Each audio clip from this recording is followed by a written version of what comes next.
அரையாண்டு தேர்வு மற்றும் புத்தாண்டு விடுமுறைக்காக சொந்த ஊர்களுக்கு சென்ற மக்கள் சென்னைக்கு திரும்பினர். இதனால் திருச்சி சென்னை தேசிய நெடுஞ்சாலையில் பல இடங்களில் கடும் போக்குவரத்து நெரிசல் ஏற்பட்டது.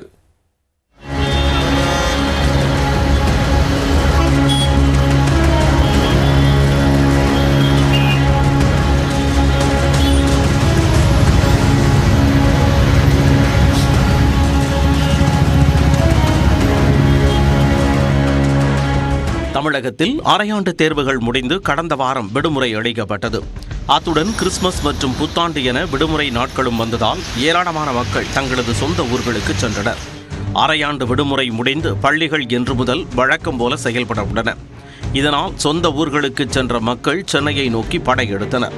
அரசு மற்றும் தனியார் பேருந்துகள், கார் உள்ளிட்ட சொந்த வாகனங்களிலும் ஏராளமானோர் சென்னைக்கு திரும்பியதால் கடும் போக்குவரத்து நெரிசல் ஏற்பட்டது.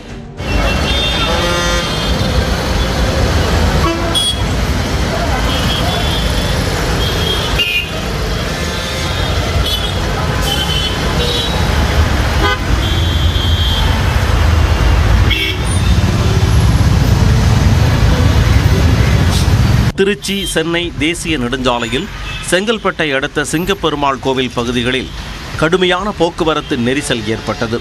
அதனால் சுமார் 3 கிலோமீட்டர் தூரத்திற்கு வாகனங்கள் அணிவகுத்து நிற்கும் நிலை ஏற்பட்டது.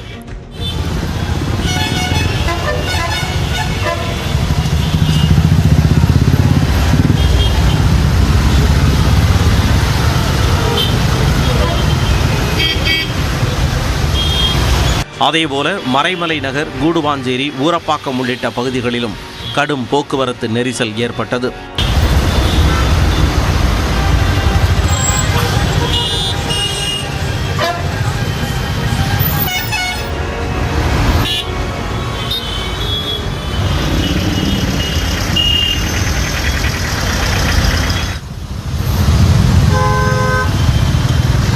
விடுமுறைக்காக சொந்த ஊர்களுக்கு சென்றபோது கோயம்பேட்டிலிருந்து பயணப்பட்ட மக்கள் திரும்பி வரும்போது புதிதாக திறக்கப்பட்ட கிளாம்பாக்கம் பேருந்து நிலையத்தை வந்தடைந்தனர்.